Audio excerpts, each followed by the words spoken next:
Hi friends, கிருஷ்ணபகடன் Krishnan. Very good morning to all. இந்த video பதிவில் நம்ம இந்த வாரம் நீங்கள் என்னென்ன டாபிக் படிக்க போகிறீங்க, ஸோ அதுக்குண்டான லைவ் டெஸ்ட் எப்போ, ஸோ ரிவிஷன் லைவ் டெஸ்ட் எப்போ இருக்கும், ஸோ இது எல்லாமே டீட்டெயிலாக பார்க்கலாம். ஃபஸ்ட்டு பாருங்கள், இந்த வாரம் நீங்கள் படிக்க வேண்டிய தமிழ் போர்ஷன் என்ன அப்படின்னு பார்த்தீங்கன்னா 6th தமிழில் இயல் 5 to 9 ஓகேங்களா. ஸோ இதோட வந்து பார்த்தோன்னா உங்களுக்கு 6th ஸ்டாண்டர்ட் வந்து கம்ப்ளீட் ஆகுது. ஸோ மொத்தம் 6 ஸ்கெடியூலில் நம்ம வந்து என்னென்ன இந்த வாரத்தோடு சேர்ந்து முடிக்க போகிறோம் அப்படின்னு பார்த்தீங்கன்னா ஆல்ரெடி 8th தமிழ் கம்ப்ளீட் பண்ணியாச்சு, 7th தமிழ் கம்ப்ளீட் பண்ணியாச்சு. இப்போ வந்து பார்த்தோன்னா 6th தமிழ் வந்து இந்த வாரம் கம்ப்ளீட் ஆகிடும். ஸோ 3 ஸ்டாண்டர்டில் இருக்கிறது நம்ம வந்து கவர் பண்ணியாச்சு. இன்னும் வந்து மெயினாக வந்து பார்த்தோன்னா இந்த 10th 9th இதை முடிச்சிட்டோம்னா 11th 12th ரொம்ப ரொம்ப ஈஸி. முக்கியமான கண்டென்ட்டு, முக்கியமான தேவையானது மட்டும் படிச்சிங்கனாலே அழகாக முடிச்சிடலாம் ஓகேங்களா. ஏன்னா அடுத்த வாரம் வந்து உங்களுக்கு எங்கே ஸ்டார்ட் ஆகும்னா 10th தான் ஸ்டார்ட் ஆகும். வாரம் 3 இயல் தான் படிக்க போகிறீங்க. ஸோ ரொம்ப ஈஸியாக படிச்சிடலாம் ஓகேங்களா. ஏன்னா 10th நம்ம வந்து பெரிய பெரிய லெசன்ஸ் வரங்கிறதுனால நம்ம 3 இயல் தான் நம்ம வந்து கொடுத்துருக்கோம். அதுவும் ஈஸியாக கவர் பண்ணிடலாம் ஓகேங்களா. நீங்கள் எப்படி அது ஈஸியாக படிக்கலாம், அதுக்கான ஷார்ட்கட்ஸு ஓகேங்களா. ஸோ ஈஸியாக நீங்கள் கவர் பண்ணுற மாதிரி என்னென்ன பண்ணுவோம். ஏன்னா ரொம்ப 10th ஸ்டாண்டர்ட் ரொம்ப முக்கியமானது, கேள்விகள் அதிகம் வரக்கூடிய ஏரியா சரிங்களா. சரி ஓகே, நான் லைவ் டெஸ்ட்டோட டீட்டெயில்ஸ் கடைசியாக சொல்கிறேன். ஃபஸ்ட்டு என்னென்ன போர்ஷன் சொல்லிடுறேன். ஓகே, இலக்கணத்தை பொறுத்த வரைக்கும் எதுகை மோனை இயல்பு, ஸோ இதுக்குண்டான வீடியோஸ் வந்து நான் அப்லோட் பண்ணுவோம் ஓகேங்களா. ஸோ நடத்தி அப்லோட் பண்ணுவோம். ஸோ இந்த பாடத்துக்கு உண்டான அந்த இலக்கணம் எதுகை மோனை இயல்பு ஓகேவா, சிலபஸ் வைஸ் டாப்பிக்கு. அது இல்லாமல் ஒவ்வொரு இயலுக்கு பின்னாடியும் நம்ம வந்து இலக்கணம் இருக்கும் ஓகேவா, அதுவும் நீங்கள் வந்து பார்த்துக்கணும். அதுக்கப்புறம் வந்து பார்த்தோன்னா ஜென்ரல் ஸ்டடீஸ் இந்த வாரம் 3 டாபிக் தான். ஸோ 10th ஸ்டாண்டர்டில் இருக்கக்கூடிய ஜாகிரஃபி 2 பாடம் ஓகேவா, வளங்கள் மற்றும் தொழிலகங்கள். அப்புறம் இந்தியா, மக்கள் தொகை, போக்குவரத்து, தகவல் தொடர்பு மற்றும் வணிகம். இந்த 2 பாடமும் நீங்கள் நல்லா தெளிவாக படிச்சுக்கணும். அதுக்கப்புறம் எக்கனாமிக்ஸில் தமிழ்நாட்டில் தொழில்துறை தொகுப்புகள், இந்த 3மே ரொம்ப ரொம்ப முக்கியம். இது எல்லாமே 10th ஸ்டாண்டர்டில் இருக்கக்கூடிய பாடங்கள் தான். ஸோ இந்த வாரம் முடிச்சிங்க அப்படின்னா உங்களுக்கு மோரோவர் வந்து நீங்கள் அந்த ஜாகிரஃபி யூனிட்டே முடித்த மாதிரி தான். ஏன்னா எல்லா முக்கியமான பாடங்களும் இதில் வந்துருச்சு. இந்த 2 பாடங்கள் மட்டும் இருக்கும், அது அடுத்தடுத்த ஸ்கெடியூலில் வரும் ஓகேங்களா. அது தமிழ்நாடு பேஸ் பண்ணி வரக்கூடிய ஜாகிரஃபி ஓகேங்களா. அடுத்து மேக்ஸ் பொறுத்த வரைக்கும் பர்சன்டேஜ். ஸோ அந்த பர்சன்டேஜிசம் ஆல்ரெடி நம்ம வந்து டாபிக் வைஸ் நடத்தி போட்டிருக்கோம். ஸோ நீங்கள் கிருஷ்ணபா பர்சன்டேஜ்னு கொடுத்தனாலே ஒரு பிளேலிஸ்ட் வந்துடும், நீங்கள் அதில் வந்து கோத்ரூ பண்ணிக்கலாம் ஓகேங்களா. சயின்ஸை பொறுத்த வரைக்கும் இந்த வாரம் வந்து பார்த்தோன்னா ஒளியியல், அதாவது லைட்.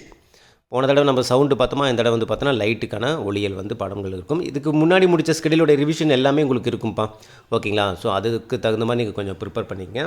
ஸோ அவ்வளோதான், இதுதான் வந்து பார்த்தோன்னா உங்களுக்கு இந்த வாரத்துக்கான ஸ்கெடியூல் ஓகேங்களா. சரி ஓகே, இந்த ஸ்கெடியூலில் வந்து பார்த்தீங்கன்னா உங்களுக்கு எப்பப்போ என்னென்ன லைவ் டெஸ்ட் இருக்கும் அப்படிங்கிறது நான் டீட்டெயிலாக சொல்கிறேன். ஸோ இங்கே பாருங்கள், ஸ்கெடியூல் 6க்கான லைவ் டெஸ்ட் ஓகேவா. ஸோ இன்றைக்கி என்னென்ன லைவ் டெஸ்ட் டெய்லியுமே இனிமேல் வந்து பார்த்தோன்னா 3 லைவ் இருக்கும்ப்பா. நம்ம லாஸ்ட் டைமே நம்ம சொல்லியிருந்தேன், நான் இந்த ஸ்கெடியூல் 6க்கு அப்புறம் வந்து உங்களுக்கு வந்து ரிவிஷன் வந்து சைட் பை சைடு வந்து ஸ்டார்ட் ஆகும் அப்படின்னு சொல்லியிருந்தோம். ஸோ இங்கே பாருங்கள் 3 மணிக்கு ஓகேவா, நல்லா கேட்டுங்க, டெய்லியுமே வந்து மதியம் 3 மணிக்கு ஒரு ரிவிஷன் லைவ் டெஸ்ட் இருக்கும். ரிவிஷன் லைவ் டெஸ்ட் என்னது, இதுக்கு முன்னாடி முடித்த ஸ்கெடியூலுடைய பாடங்களுக்கான ரிவிஷன் ஓகேங்களா. அது என்ன ரிவிஷன் அப்படிங்கிறது நான் வந்து பிஃபோராக நான் இன்ஃபார்ம் பண்ணுறேன். ஆக்சுவலாக இதில் மென்ஷன் பண்ணியிருக்க மாட்டேன், ஏன்னா நாங்கள் அன்னன்னைக்கு என்ன எடுக்கிறோமோ அதை எடுத்து முடிச்சதுக்கப்புறம் தான் தெரியும் நாங்களே என்ன ரிவிஷன் கொடுக்க போகிறோம் அப்படின்ட்டு. நான் உங்களுக்கு என்ன பண்ணுறேன், மெசேஜில் உங்களுக்கு டெலகிராமில் வந்து கன்வே பண்ணுறேன். இன்றைக்கி இது சம்மந்தமாக தான் உங்களுக்கு லைவ் டெஸ்ட் இருக்கும். நேற்று நம்ம எப்படி நம்ம இன்ஃபார்ம் பண்ணோமா, நேற்றுமே நம்ம ரிவிஷன் லைவ் வந்து நம்ம வச்சுருந்தோம் ஓகேங்களா. 6th 7th தமிழ் ஓவரால் அப்படிங்கிற மாதிரி. ஸோ அந்த மாதிரி நான் வந்து ரிவிஷன் அப்படிங்கிறது ஓவராலாக தான் இருக்கும் ஓகேங்களா. இயல் வாரியாலாம் இருக்காது ரிவிஷன், 1 to 4 ரிவிஷனு அப்படிங்கிற மாதிரிலாம் இருக்காது. இனிமேல் ரிவிஷன் வந்து ஓவராலாக தான் இருக்கும். அப்போ தான் நீங்கள் அந்த ஓவரால் கோத்ரூ பண்ணி கலந்து நீங்கள் அட்டன் பண்ணும்போது அந்த கன்ஃபியூஷன் எல்லாமே உங்களுக்கு கிளியர் ஆகும் ஓகேங்களா. அது என்னங்கிறது நம்ம பிஃபோராக நான் இன்ஃபார்ம் பண்ணுறேன் ஓகேங்களா. வீடியோ அங்கே அப்லோட் பண்ணி முடிச்சதுக்கப்புறமே நாங்கள் இன்ஃபார்ம் பண்ணிவிடுவோம் ஓகேங்களா.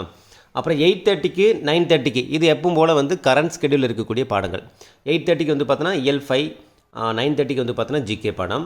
நாளைக்கு அதே மாதிரி தான் 3 மணிக்கான ரிவிஷன், முன்னாடி படித்தது ரிவிஷன். 8:30க்கு வந்து பார்த்தோன்னா இயல் 6, 9:30க்கு வந்து ஜிகே. ஸோ இந்த மாதிரி தான் உங்களுக்கு தேர்ஸ்டே, ஃப்ரைடே, சாட்டர்டே வந்து பார்த்தோன்னா 3 மணிக்கு ராக்கெட் ரிவிஷன், 8:30க்கு தமிழ் இயல் மட்டும் ஓகேங்களா. ஏன்னா இந்த வாரம் 3 ஜிகே பாடங்கள்னால உங்களுக்கு வெள்ளிக்கிழமையே ஜிகே முடிஞ்சிடும் ஓகேங்களா. ஸோ அவ்வளோதான், இதோட வந்து பார்த்தோன்னா உங்களுக்கு வந்து முடிஞ்சு ஓகேங்களா. ஸோ தேர்ஸ்டேவே வந்து உங்களுக்கு அந்த ஜிகே முடிஞ்சிடும். ஃப்ரைடே வந்து அந்த சயின்ஸோட லைவ் டெஸ்ட் இருக்கும் ஓகேங்களா. ஸோ அவ்வளோதான். ஃபர்தராக ஏதாவது இன்ஃபர்மேஷன்னா உங்களுக்கு அடுத்தடுத்த வீடியோ பதிவில் நான் கொடுக்குறேன். ஸோ இதன்படி வந்து கோத்ரூ பண்ணி படிக்க ஆரம்பிச்சிடுங்க. இதுக்கு ரிலேட்டடாக தேவையான வீடியோஸ் எல்லாமே ஷார்ட்கட்ஸாக இருக்கட்டும் ஓகேங்களா. ஸோ ஒரு சில இதில் தமிழ்லாம் வந்து நீங்கள் இப்போ இயல் 5, 6, 7, 8லாம் வந்து தமிழுக்கான ஷார்ட்கட்ஸ் வந்து பிரியா மேடம் வந்து அப்லோட் பண்ணுறாங்க. நீங்கள் ஒன்ஸ் வந்து அதை பாருங்கள். ஓகேங்களா? உங்களுக்கு இன்கேஸ் நீங்கள் படிச்சிருப்பீங்க, ஈஸியாக தான் இருந்திருக்கும். இருந்தாலும் நீங்கள் வந்து பல்காக படிக்கும்போது உங்களுக்கு அந்த பாயிண்ட்ஸ்லாம் மறக்கிறதுக்கான சான்ஸ் அதிகம். அதனால தான் பிரியா மேடத்துக்கிட்ட வந்து நம்ம சொல்லியிருக்கோம், இந்த மாதிரி முக்கியமான பாயிண்ட்ஸு அதெல்லாம் வந்து நூல் ஆசிரியர்கள், பாடல் வரிகள், நூல் ஆசிரியர்கள் இதெல்லாம் வந்து மறக்கக்கூடிய பாயிண்ட்ஸு. ஸோ இது எல்லாமே ஷார்ட்கட்டாக போட்டுருங்க அப்படின்ட்டு மேடம் வந்து பார்த்தோன்னா ஷார்ட்கட்டாக உங்களுக்கு கொடுத்துட்ருக்காங்க பிரியா மேடம்.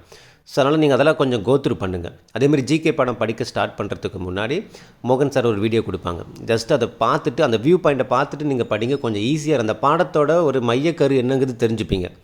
அந்த பாடத்தோட மையக்கரு தெரியாமல் நீங்கள் உள்ளுக்குள்ளே போய் படிச்சிங்கன்னா படித்த மாதிரி தான் இருக்கும். ஆனால் வந்து இன்கேஸ் ஜென்ரலாக ஏதாவது அதுலேருந்து ஒரு கேள்வி கேட்குறாங்க டிஎன்பிசியில் அப்படின்னா நீங்கள் அங்கே போட முடியாது. அதனால தான் அந்த மையக்கரு என்னங்கிறது தெரிஞ்சுட்டு போய் படிங்க. கொஞ்சம் ஈஸியாக இருக்கும். அண்டர்ஸ்டாண்டிங்கோட நீங்கள் படிப்பீங்க.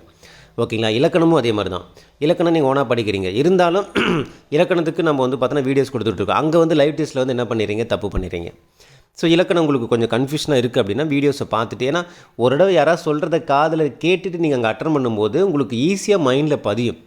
இப்போ நமக்கு தெரிஞ்ச இப்போ வரலாறுன்னு வந்து ஒரு பாடம் எடுத்து படிக்கிறோம். படித்தா நமக்கு என்ன இதுன்னு தெரிஞ்சுட்டு போகுது. அது நமக்கு இன்னும் அந்தளவுக்கு நமக்கு வந்து வரலாறு படிக்கிறப்ப புரியாது. இவங்க 2 பேர் போரிட்டாங்க, இவங்க வின் பண்ணாங்க, இவங்க இத்தனை பேர் இறந்தாங்க, இவங்களுக்குள்ளே அந்த போட்டி நடந்துச்சு, இதெல்லாம் நம்ம படித்தாலே புரிஞ்சிடும். அதெல்லாம் ஒன்றும் பெரிய விஷயமே கிடையாது. இன்னொருத்தர் சொல்லிக் கொடுக்கணும்னு அவசியம் கிடையாது. ஆனாலுமே இன்னொருத்தர் சொல்கிறத காது கொடுத்து கேட்கும்போது நமக்கு நல்லா மைண்டில் பதியும். அந்த கண்டென்ட்டு, அந்த பாயிண்ட்ஸ் எல்லாம் வந்து நல்லா மைண்டில் பதியும். அதனால தான் ஒருத்தர் சொல்கிறத கேளுங்க அப்படிம்பாங்க. அதான் கிளாஸுங்கிறது. ஓகேங்களா? ஸோ அதை கொஞ்சம் வந்து ஃபாலோ பண்ணிங்க. ஓகேங்களா? ஒன்று கொடுத்துட்ருக்கோம். உங்களுக்கு எது நீடடாக இருக்கோ, எது உங்களுக்கு ஈஸியாக இருக்குமோ, எதை பார்த்தா உங்களுக்கு கொஞ்சம் ஈஸியாக இருக்குமோ அதெல்லாம் கொஞ்சம் பாருங்கள். அதே மாதிரி ஷார்ட்கட்ஸ், ஜிகே ஷார்ட்கட்ஸ்லாம் வந்து பார்த்தோன்னா நிறைய வந்து ஷார்ட்ஸாக வந்து கொடுக்க ஐடியா பண்ணியிருக்கோம். ஓவராலும் கொடுக்க ஐடியா பண்ணியிருக்கோம். ஸோ ஒன்று நீங்கள் வந்து கோத்ரூ பண்ணிங்க. ஓகேங்களா? ஓகே, அடுத்தடுத்த வீடியோ பதிவில் நெக்ஸ்ட் இன்ஃபர்மேஷன் நான் வந்து கொடுக்குறேன். ஓகேங்களா? ஓகே, இந்த வீடியோ உங்களுக்கு பிடிச்சிருக்குன்னு நினைக்கிறேன். மீண்டும் அடுத்த ஒரு தகவலுடன் சந்திக்கலாம். இது கிஷோபா கடந்து உங்கள் கிருஷ்ணன். தேங்க்யூ.